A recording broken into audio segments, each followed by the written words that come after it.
ইসলামী আন্দোলন বাংলাদেশের আমির মুফতি সৈয়দ মোহাম্মদ রেজাউল করিম বলেছেন, আগামী দিনের বাংলাদেশের সকল ইসলামী শক্তির ঐক্যবদ্ধভাবে নির্বাচনী যুদ্ধে অবতীর্ণ হবে।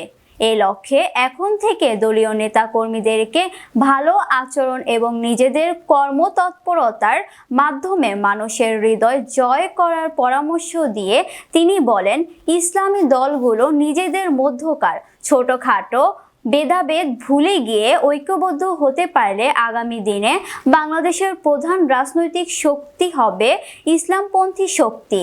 অতীতে যে তিনটি রাজনৈতিক দল ক্ষমতায় ছিল, জনগণের কাছে তাদের নতুন করে বলার কিছু নেই উল্লেখ করে তিনি বলেন, এখন বিকল্প শক্তিকে বাংলাদেশের রাষ্ট্র ক্ষমতায় নিতে হবে।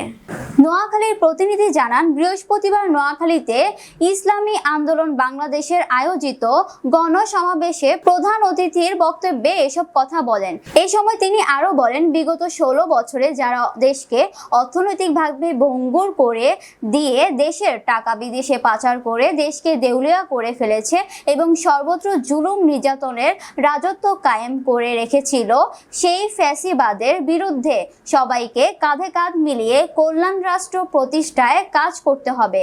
তিনি বলেন, ক্ষমতা মানুষকে দুর্নীতির দিকে নিয়ে যেতে পারে, অসীম ক্ষমতা মানুষকে নিশ্চিতভাবে চরম দুর্নীতিগ্রস্ত করে। আমাদের সংবিধান সরকারকে অসীম ক্ষমতা দেয়। এই কারণেই বাংলাদেশের যে কোনো সরকারই দানবে পরিণত হয়। বিকাল 4টায় জেলা জামে মসজিদ চত্বরে ছাত্র জনতার গণ অভ্যুত্থানে সংগঠিত গণহত্যার বিচার, দুর্নীতিবাজদের গ্রেফতার, অবৈধ সম্পদ বাজেয়াপ্ত ও নির্বাচনে অযোগ্য ঘোষণা, সংখ্যানুপাতিক পদ্ধতিতে জাতীয় সংসদ নির্বাচন আয়োজন, নোয়াখালীতে জলাবদ্ধতা নিরসনে কার্যকরী পদক্ষেপ গ্রহণের দাবিতে ও সাম্য, মানবিক মর্যাদা এবং সামাজিক ন্যায় বিচার প্রতিষ্ঠায় ইসলামী সমাজভিত্তিক কল্যাণ রাষ্ট্র প্রতিষ্ঠার লক্ষ্যে গণসমাবেশ আয়োজন করা হয়। ইসলামী আন্দোলন বাংলাদেশ নোয়াখালী জেলা উত্তরের সভাপতি মাওলানা নজির আহমেদের সভাপতিত্বে অনুষ্ঠিত গণসমাবেশ উদ্বোধন করেন ইসলামী আন্দোলন বাংলাদেশ নোয়াখালী জেলা দক্ষিণের সভাপতি মাওলানা মাহমুদুল রহমান।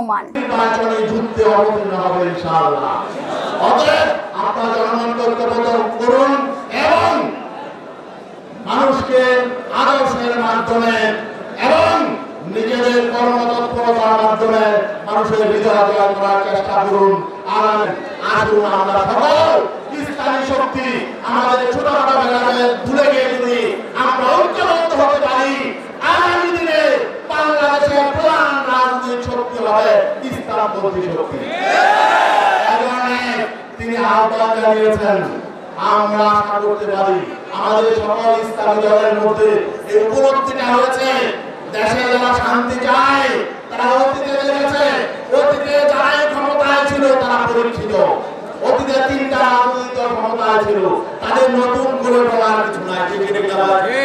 তারা কি করেছে, তাদের রাজনীতি কি, তাদের অর্থনীতি কি, এগুলো দেশের মানুষ জানে। এদের নতুন করে জনগণের সামনে বলার কিছু নাই, তারা পরীক্ষিত শক্তি। অতএব এখন বিকল্প শক্তিকে বাংলাদেশের রাষ্ট্র ক্ষমতায়িত হবে। আর বিকল্প শক্তি হলো এদেশে সবচাইতে শান্তিপ্রিয় গণমানুষের সবচেয়ে আপন হলো ইসলামী শক্তি।